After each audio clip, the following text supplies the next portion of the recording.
of sunny skies and sandy beaches sounds pretty darn good, doesn't it? It sounds even better when it's abroad. So if you plan on spending your golden years in another country, there are some important issues you need to consider. Financial expert Bert joining us with a list of those things people often overlook. Aaron, good to see you this morning. Good to see you as well. Thank you. Well, let's talk about this. It does sound wonderful, but there are some things you really need to consider before, planning your retirement overseas.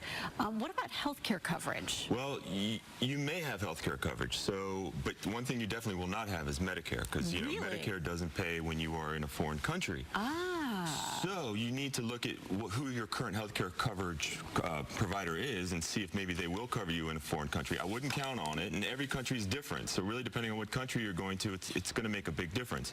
However, if you plan on coming back to the United States, you want to keep paying your Medicare premiums, because every year you're not covered by Medicare, don't pay those premiums, it increases 10%. Oh my gosh. So say you move abroad for 10 years and come back and you haven't been paying your Medicare premiums, your premiums are now 100% higher than they would have been if you had just kept paying them. So you really need to kind of keep up with that just as a safeguard, right? Yeah, because most people probably, I would assume, would come back. I mean, maybe they're going to go for some point. Yeah, so they're going to end up coming back. So you want to keep paying those premiums. And let's talk about the difficulty of handling your finances while you're abroad. I mean, we're so used to this whole online culture, but there are some things I would imagine you can't do online. Well, if you want to pay bills, chances are you're going to have to pay in local currency. So you're going to want to have a local bank account. So to get a local bank account means you got to go into a local bank and sign up. Well, the Congress passed a law in 2010 making it a lot more difficult to keep people from hiding money in overseas banks. Sure. So a lot of foreign banks won't even deal with U.S. citizens. So if you're going to do that, you want to get a bank that's kind of multinational,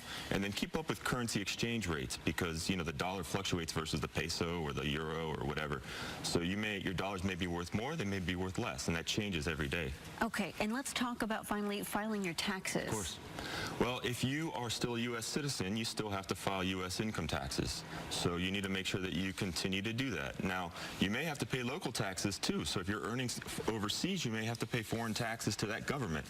Now, the U.S. does have some treaties with some foreign governments, but not a lot. So, which means that if you pay taxes in the foreign government, you may get a credit in your U.S. taxes, but I wouldn't count on it. Okay, not a lot to count on there, and a lot of planning to think about before. Yeah, there's a lot of considerations that go into this. You got to think about family coming to see you. You're going to see family. Whether you got to get your visas, you got to get the passports for people coming to see you. There's a lot of considerations. So it's a big decision. You need to sit down with a professional advisor to talk about it before you make that move. Great information. Aaron, where can people find you? People can find us online, financialgroup.com, financialgroup.com.